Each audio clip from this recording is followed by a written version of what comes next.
আমি যেই পরিমাণ বাধা কল্পনা করেছি এর হাজার ভাগের এক ভাগও আসেনি। অনেকভাবে ক্ষতিগ্রস্ত হয়েছি। আমার দুইটা প্রতিষ্ঠান ছিল, আপাতত কোনোটার দায়িত্বে আমি নাই।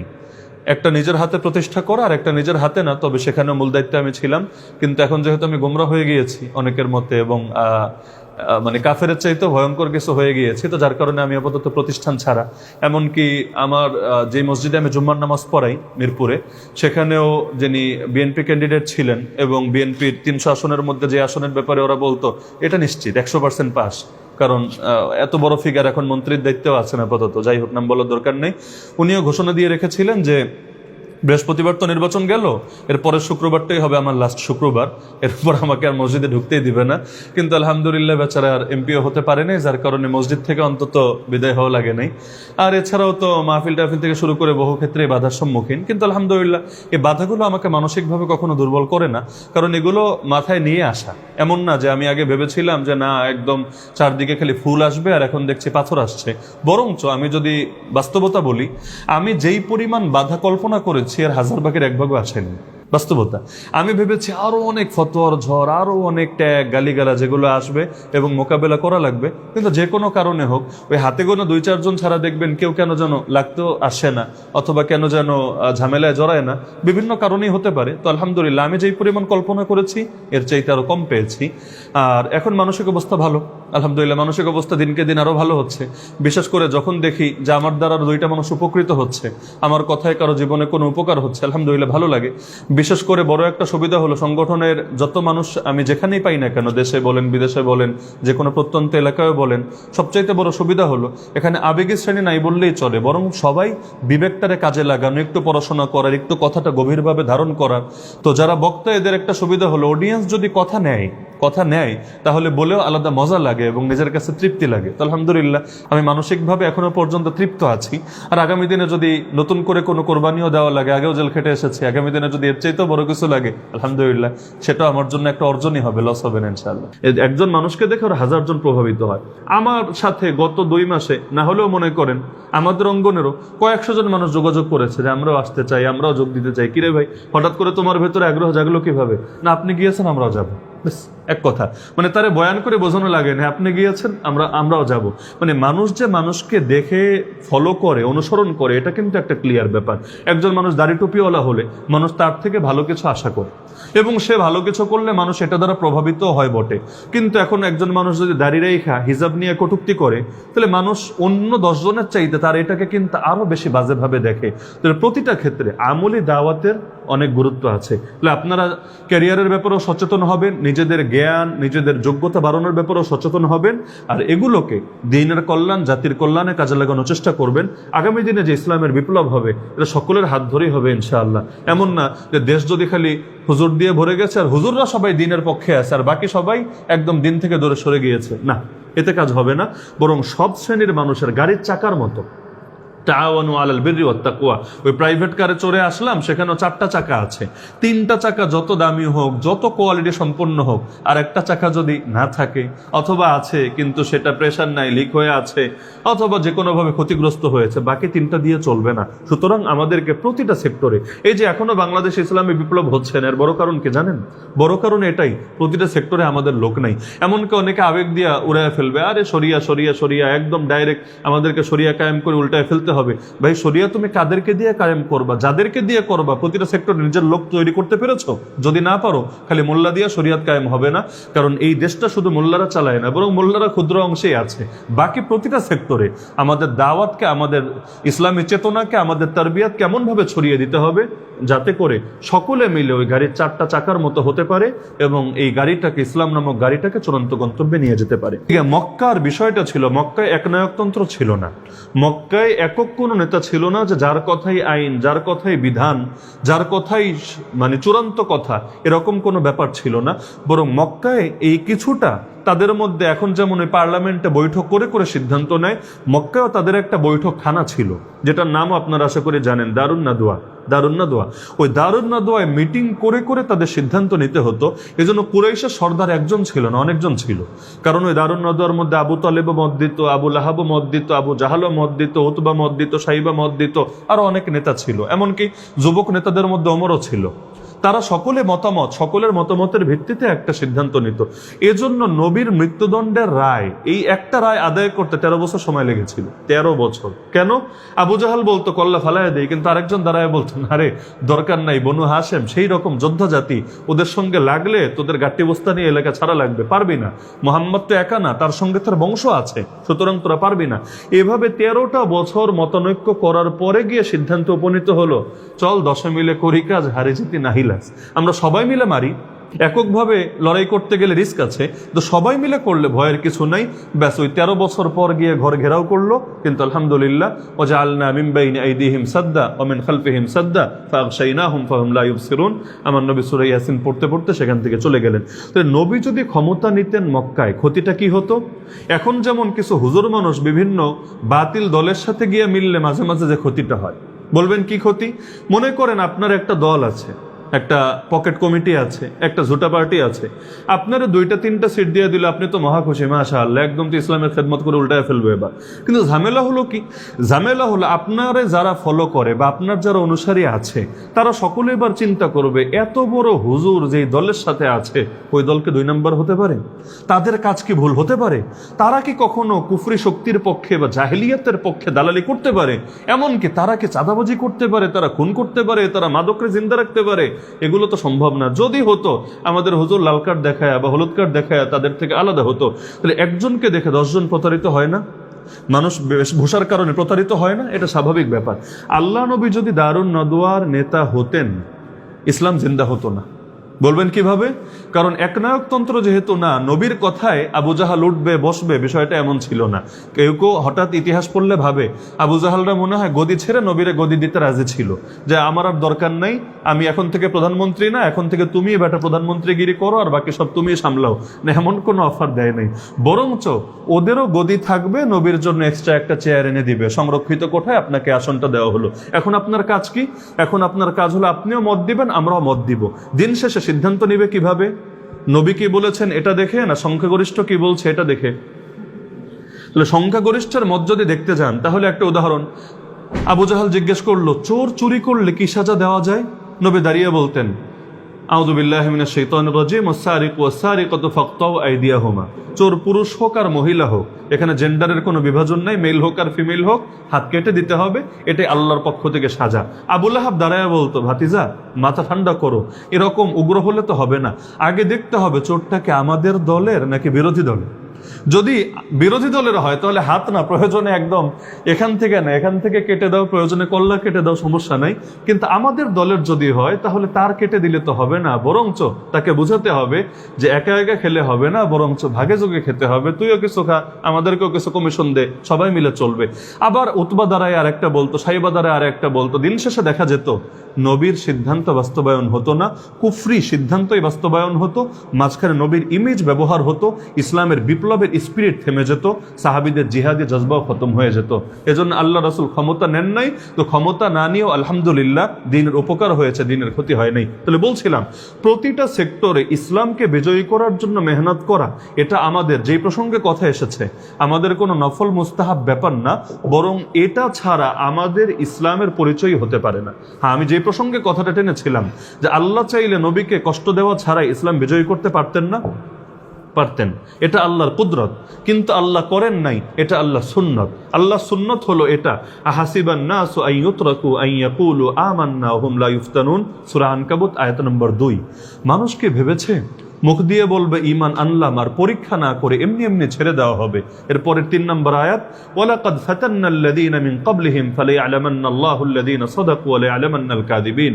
আমি তাদের পূর্ববর্তীদেরকে পরীক্ষা করেছি, এরপর আমি যাচাই করে নিয়েছি ঈমানের দাবিতে কারা সত্যবাদী আর কারা মিথ্যাবাদী। তাহলে এই যে দিন কায়েমের মেহনত করা, এটাই হলো আমাদের জন্য পরীক্ষা।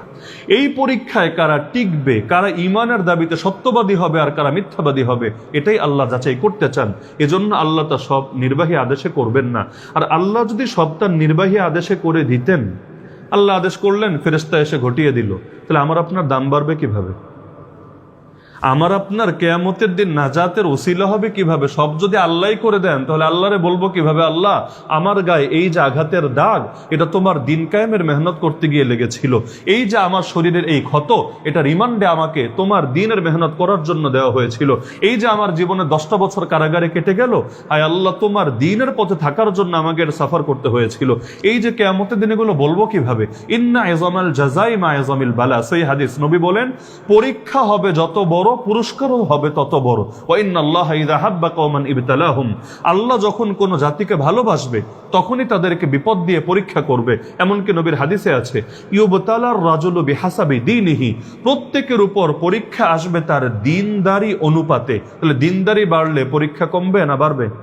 আর দিনদারি কমলে পরীক্ষা বাড়বে না কমবে?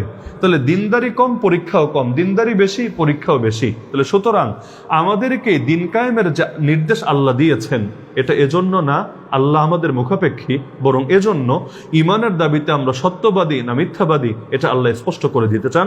সুতরাং আগামী দিনে যে যেই পেশায় যান, যে যেই সেক্টরে কাজ করেন, মনে রাখবেন মূল লক্ষ্য থেকে সরা যাবে না। ইন্না সলাতি ওয়া নুসুকি ওয়া মাহইয়ায়া ওয়া মামাতি লিল্লাহি রাব্বিল আলামিন লা শারীকা লাহ, নিশ্চয় আমার নামাজ, আমার কোরবানি, আমার জীবন, আমার মরণ সব একমাত্র কার জন্য? আমার বেঁচে থাকাও আল্লাহর জন্য, আমার মরে যাওয়া আল্লাহর জন্য, আমার জেল খাটাও আল্লাহর জন্য, আমার রিমান্ডে যাওয়া আল্লাহর জন্য, আমার মামলা খাওয়া আল্লাহর জন্য, আমার মেহনত করো আল্লাহর জন্য, আমার বদরে যাওয়া আল্লাহর জন্য, আমার তয়েফে গিয়ে রক্ত ঝরানো আল্লাহর জন্য, সব আল্লাহর জন্য। আল্লাহ যখন যে অবস্থায় রাখবেন, বেশ সেটার উপরে আলহামদুলিল্লাহ, আলহামদুলিল্লাহ আলা কুল্লি হাল, বেশ এটার উপর জমে যাওয়া। এই কাজটা সকলে করতে পারবেন তো ইনশাআল্লাহ? এমন যাতে না হয় যে দুনিয়া যখন খুলে যাবে আপনার সামনে, আল্লাহ রাসূল বলে গিয়েছিলেন এই কথা, ফাওয়াল্লাহি মাল ফাকরা আখশা আলাইকুম, আল্লাহর কসম আমি তোমাদের ব্যাপারে অভাবের ভয় করি না। তোমরা অভাবে থাকবা এটা নিয়ে আমার ভেতরে ভয় কাজ করে না। ওয়ালাকিন আখশা আন তুবসাতা আলাইকুমুদ দুনিয়া, আমার ভয় হলো এটা, সামনে তোমাদের সামনে দুনিয়া খুলে দেওয়া হবে। ফাতানাফাসুহা কামা তানাফাসুহা, তোমরা তখন দুনিয়ার প্রতিযোগিতায় এমন ভাবে মেতে উঠবা যেভাবে পূর্বের জাতিগুলো মেতে উঠেছে। ফাতুহলিকাকুম কামা আহলাকাতহু, তখন এটাই তোমাদেরকে ধ্বংস করবে যেভাবে তাদেরকে ধ্বংস করেছে। সূরা, একটা কোরআনে একটা সূরার নামই আছে তাকাসুর, আল্লাহকুমুদ, সম্পদ বাড়ানোর প্রতিযোগিতা, ক্ষমতা বাড়ানোর প্রতিযোগিতা, দুনিয়া বৃদ্ধির প্রতিযোগিতা তোমাদেরকে ধ্বংস করে দিয়েছে। হাত্তা যুরতুমুল মাকাবির, এভাবেই তোমরা কবরে গিয়ে উপনীত হয়েছ। আজকে আপনাদের যে জজবা আছে, আগামী দিনে যদি দিনকে দিন এটা খালি বাড়তেই থাকে বাড়তেই থাকে বাড়তেই থাকে, আলহামদুলিল্লাহ। আর যদি উল্টা হয় তাহলে বুঝতে পারেন আল্লাহ হয়তো আপনার জন্য ভয়ঙ্কর কোনো কিছু লিখে রেখেছে। দুনিয়াতে যে কোনো ইবাদত কবুল হলো কিনা এটাও বোঝা সহজ, একদম পানি ভাত। আল্লাহ যে আপনাকে নেয়ামত দিল, এটা কি ঢিল হিসাবে দিল না ভালোবেসে দিল? বোঝা দরকার না? আল্লাহ কিন্তু কখনো এলেমও ঢিল হিসাবে দেয়, ভালোবেসে না। আল্লাহ কখনো সম্পদও ঢিল হিসাবে দেয়, ভালোবেসে না। আল্লাহ কখনো রাজত্ব ঢিল হিসাবে দেয়, ভালোবেসে না। সুলাইমান আলাইহিস সালামকে রাজত্ব দিয়েছিলেন ভালোবেসে, ফেরাউন আর নমরুদকে দিয়েছিলেন ঢিল হিসাবে। তাহলে আল্লাহ আপনাকে আগামী দিনে যা দিবেন ঢিল হিসাবে দিচ্ছেন না ভালোবেসে দিচ্ছেন, বোঝার একটা আলামত আমি বলে দিচ্ছি, সারা জীবন মনে রাখেন আল্লাহর হস্তে।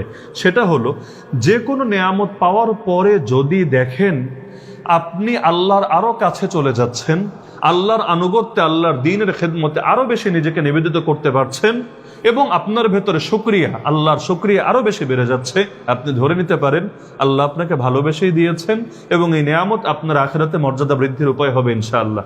আর যদি উল্টা হয়, আল্লাহ মাফ করুক, আল্লাহ হেফাজত করুক, এটা আমার ক্ষেত্রে হতে পারে, যে কারো ক্ষেত্রে যদি উল্টা হয়, এলেম পেয়ে, নিয়ামত পেয়ে, টাকা পেয়ে, ক্ষমতা পেয়ে, পদপদবি পেয়ে, দুনিয়ার যে কোনো কিছু পেয়ে যদি এমন হয় এখন আল্লাহ শুকরিয়াও কমেছে, আল্লাহর ইবাদতও কমেছে, নামাজ পড়ার টাইম পান না, একটু আল্লাহর জন্য সময় বের করবেন এই সুযোগটা পান না, এমন বহু লোক আছে ফরজ হজটা পর্যন্ত করার টাইম সে বের করতে পারছে না।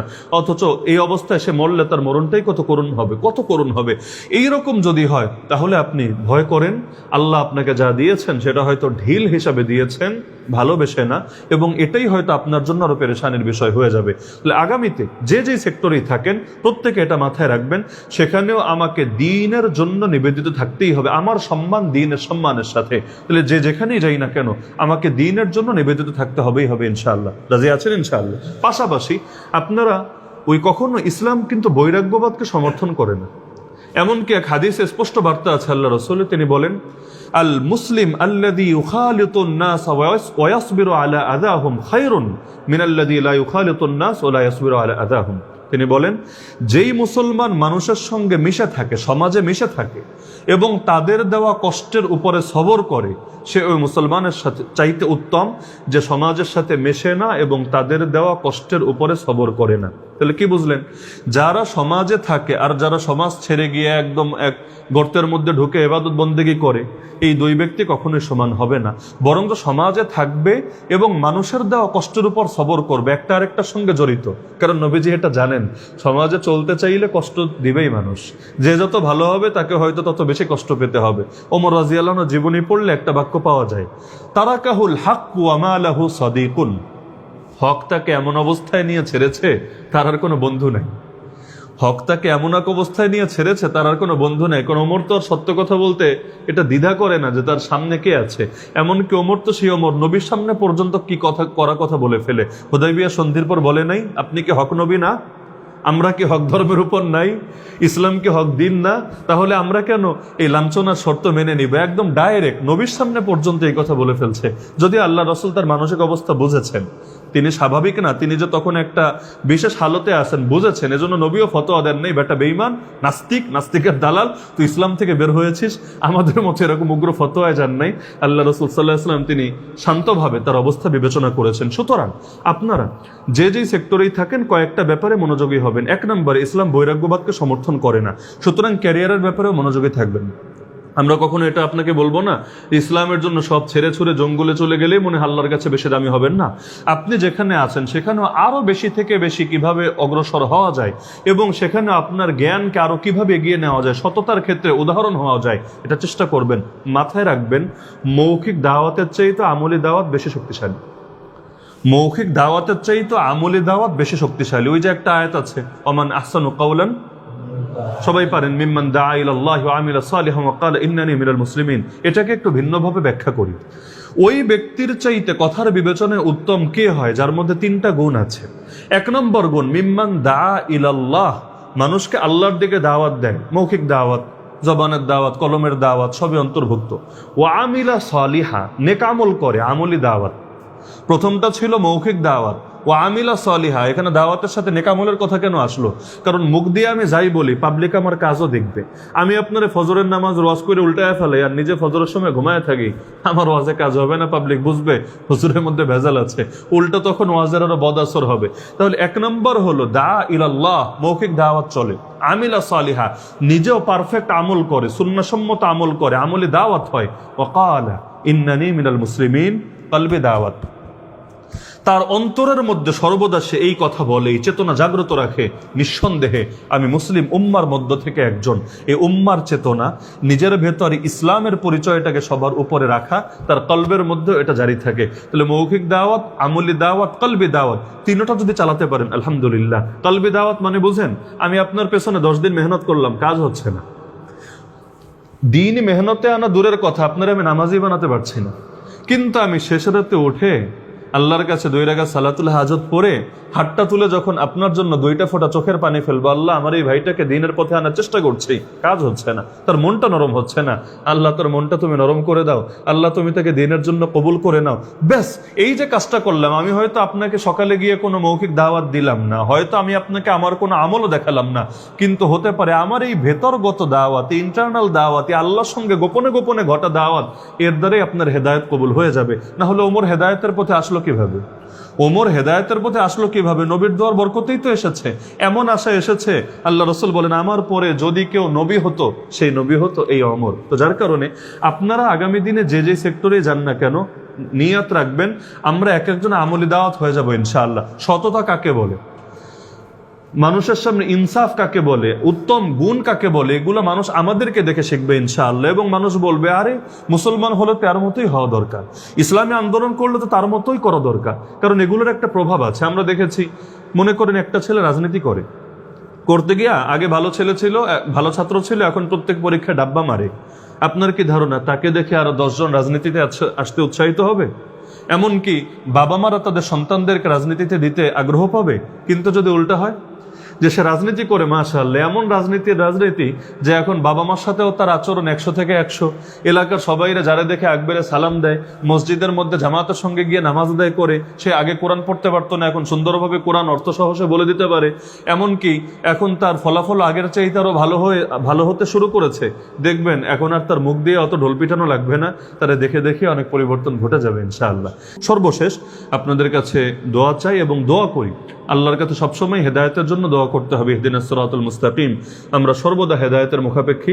আল্লাহ যাতে আমাদের সবাইকে চিরকাল মৃত্যু পর্যন্ত হেদায়েতের উপর কায়েম এবং দায়েম রাখেন, এবং প্রতিনিয়ত আমাদের হেদায়েত যাতে আরো বৃদ্ধি করেন, এবং আমাদেরকেও সাহাবীদের মতো একটা মডেল প্রজন্ম হওয়ার এবং জাতির জন্য অনুসরণীয় হওয়ার তৌফিক দান করেন। আমিন। ওয়া আখিরু দাওয়ানা আনিল হামদুলিল্লাহি রাব্বিল আলামিন। আসসালামু আলাইকুম ওয়া রাহমাতুল্লাহ।